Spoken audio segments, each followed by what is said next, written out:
ಹಾಂ ಮ್ಯಾನುವಲ್ ಬಂತು. ಈಗ ನೆಕ್ಸ್ಟು ಇಂಜಿನ್ ಆಯಿಲ್ ಚೆಕ್ ಮಾಡಬೇಕು. ತೊಳ್ಕೊಂಬಿಡಿ ಯಾವ್ದಿದೆ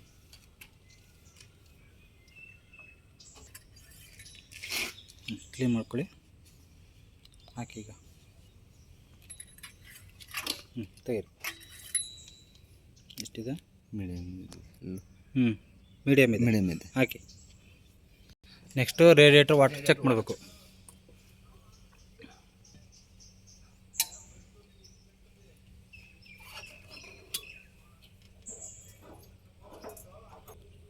ಕೈಗೆ ಟಚ್ ಆಗಬೇಕು. ಟಚ್ ಆಗುತ್ತಾ? ಹಾಂ ಸರಿ ಆಯಿತು, ಬನ್ನಿ ಕ್ಲೋಸ್ ಮಾಡಿ ಅದು ನೀಟಾಗಿ. ನೆಕ್ಸ್ಟು ಡೀಸೆಲ್ಲು ವಾಲ್ ಕರೆಕ್ಟಾಗಿದೆಯಾ ಅಂತ ಚೆಕ್ ಮಾಡ್ಕೋಬೇಕು. ಸಪ್ರೇಟ್ರ್ ಲೆವೆಲು ಇದು ಕರೆಕ್ಟಾಗಿದೆಯಾ ಅಂತ ಒಂದ್ಸರಿ ಚೆಕ್ ಮಾಡ್ಕೋಬೇಕು. ಮಾರ್ಕ್ ಇದರಲ್ಲೇ ಕರೆಕ್ಟಾಗಿರಬೇಕು. ಈ ಮಾರ್ಕಲ್ಲಿ ಇರ್ಬೇಕು. ತೋರಿಸೋದು ಮಾರ್ಕು ಮೇಲ್ಗಡೆ. ಹಾಂ ಆ ಮಾರ್ಕಲ್ಲಿ ಇರಬೇಕು ಅದು.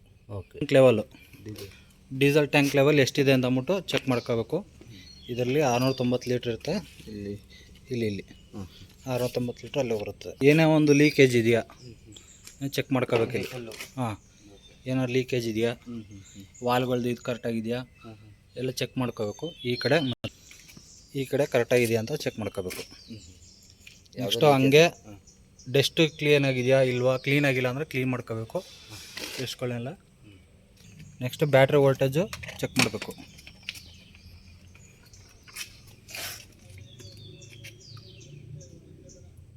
26.93. ಹಾಂ ಇದು ಓಕೆ ಇದೆ ಬ್ಯಾಟ್ರಿ. ಸಿಂಗಲ್ ಚೆಕ್ ಮಾಡಿ. 13.47. Okay next. ಹಾಂ ಓಕೆ ನೆಕ್ಸ್ಟ್. ಇದಿಷ್ಟು ಆಫ್ ಕಂಡೀಷನಲ್ಲಿ ಚೆಕ್ ಮಾಡೋದು. ಓಕೆ ಈಗ ಆನ್ ಕಂಡೀಷನಲ್ಲಿ ಏನು ಚೆಕ್ ಮಾಡೋದು? ಟೆಸ್ಟ್ ಕೊಟ್ಟು ಓಕೆ ಎಂಟ್ರ್.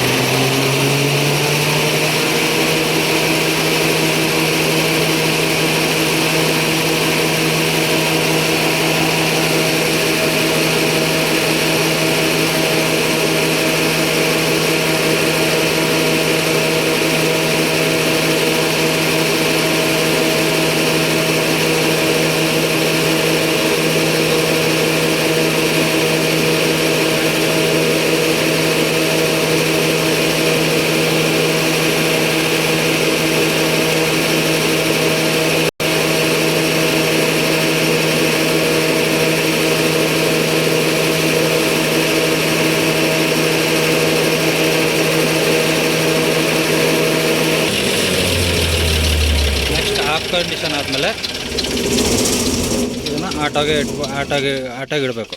ಆಟಾಗಿ ಸೆಲೆಕ್ಟ್ ಕೊಡಬೇಕು ಅಷ್ಟೇ. ರೆಡಿ ಅಂತ ಬರಬೇಕಿಲ್ಲಿ ಆಟಾಗಿ.